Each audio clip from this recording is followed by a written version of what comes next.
olinda kimunnanga okwettanira enteekateeka ya gavumenti ya parish development model yazze nno okulaba ng'etujja mu bwavu kale ku mutendera gwa muluka awo nno munnaye w'osinzira n'ogenda n'ofuna ensimbi zino ky'olina okukola kubanga weetaba mu famire ya bantu 10 ku 30 okulaba nga nno munnanga ofuna mu nteekateeka eno nsimbi za gavumenti yazituwadde okwekulaakulanya parish development model ku nkola yamiruka tiimu kabiri tetumbudde n'amawulire agataliiko nfuufu ndi Paul Mayinja kulembedde munnaffe tugenda kutambula ffenna nga tunyumya ensonga z'amawulire okwetoola ensi yonna kale nno munnaye katusobola tukuwa ebikulu ebigalimu tugenda kujja nago mu bujjuvu toseguka ebikulu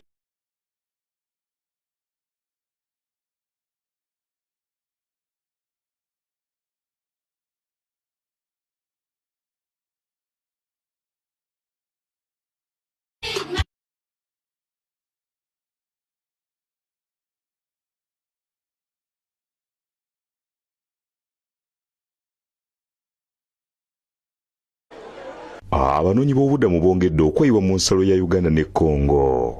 Badduka okulwanagana okwazzeemu. Tulina abantu abali mu makati y'emitwalo 2.5 n'emitwalo 3. Oyo yingiri agenda akola statement tujja mujjayo enkya. Abakozi ba gavumenti basatu bakwatiddwa empigi n'eggomba banoonyerezebweko. Baakola emirimu mu ngeri y'agadibengalye. Ate ajja kusesema.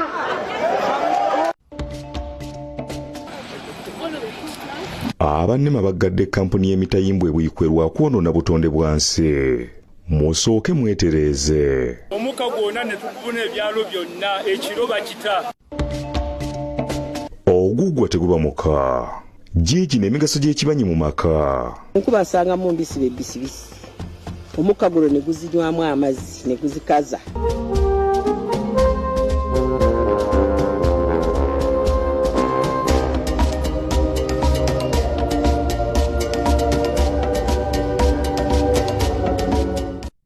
Tugatandike n'ensonga ez'eggwanga erya Congo agavaayo g'abannansi ba Congo bongedde okuddukira kuno beetegula okulwanagana okwazzeemu okubalukawo olunaku olw'eggulo. Bannansi n'abaana baabwe abasoba mu mitwalo 2 kale bano be bali ku nsalo nga balindiridde okutwalibwa munda mu nkambi okusobola okubuddamizibwa. Abasinga bayitira ku nsalo ebunagana kyokka nga waliwo n'abayitidde mu bukubokubo obwa ppanya. Okulwanagana mu ggwanga lya DR Congo mu kitundu kya Luchuru ekisangibwa mu ttundu ya North Kivu kuyingidde olunaku olwokubiri. N'olwaleero ku makya ewuliddwayo okubwatuka kw'emmundu embeera eviiriddeko bannansi ba Congo abalala okwongera okuddukira kuno okwetegula ekibambulira.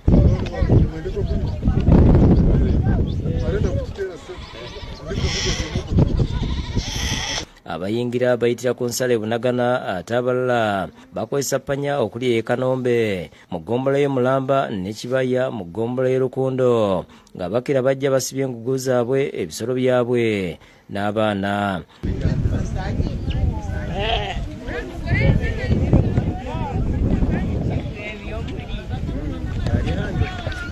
Kayira Kaberuka nga mukungu okuva mu ofisi ya RDC ekisoro ategeeza nti Uganda netegefu okubudamya abantu bano bonna abakubatwala mu nkambi. Embeera eyongedde kusajjuka mu bitundu bya Congo mu mayiro nga 9 ku 10 okuva wano wutuyimiridde. Tweyongera okufuna ababubunda mu bungi bava mu bitundu ebyo. Omulimo gwaffe wakubaniriza mu ggwanga kyokka agumiza nti ebyokwerinda ku nsalo biri ggulugulu. Security ya Uganda nyeteekateefu okwagaaga buli kintu kyonna. Twongera okutereeza security n'okugideployinga oweeyetaagibwa. Mu nnaku 2 ziwedde tulina abantu abali mu makati y'emitwalo 2.5 n'emitwalo 3 ate n'abalala bakyayeyongera kujja nga bayitira mu ungazetted porous border points. Bashaka ngo wenda mu batuza ahantu hafi Kanyakabande leta ya Congo n'abahekerane babarumvikana n'abirabute barangiza ikibazo k'abaturage twibonera amahoro. Ko twenda turi mu migambi nangwa ndo turi mu business yo kuvuga ngo tubimbunzi dushaka tube iwacu muri Congo. Nibyo byifuzo byacu. Baba ekitongole ekirabirira ababundabunda UNHCR bagamba nti balina abaana abasoba mu 200 ababundabunda nga basala okuyingira eggwanga ku lwabwe awatali awondera. Bano bayingira eggwanga okuva mu mwezi gw'okusatu omwaka guno olw'okulwanagana okwabalukawo mu ggwanga lya DR Congo nga bano bayitira ku nsalo ya Uganda ne Congo ebunagana era babadde bakuumibwa mu nkambi y'Nyakabande mu disitulikiti y'Ekisolo. Lachin Hasanova akulira woofiisi ya UNHCR mu nkambi y'e Nakivale agamba nti bazudde abantu abasobola okugira nga bayambako ku baana bannaddala okubalabirira nga bawagira UNHCR.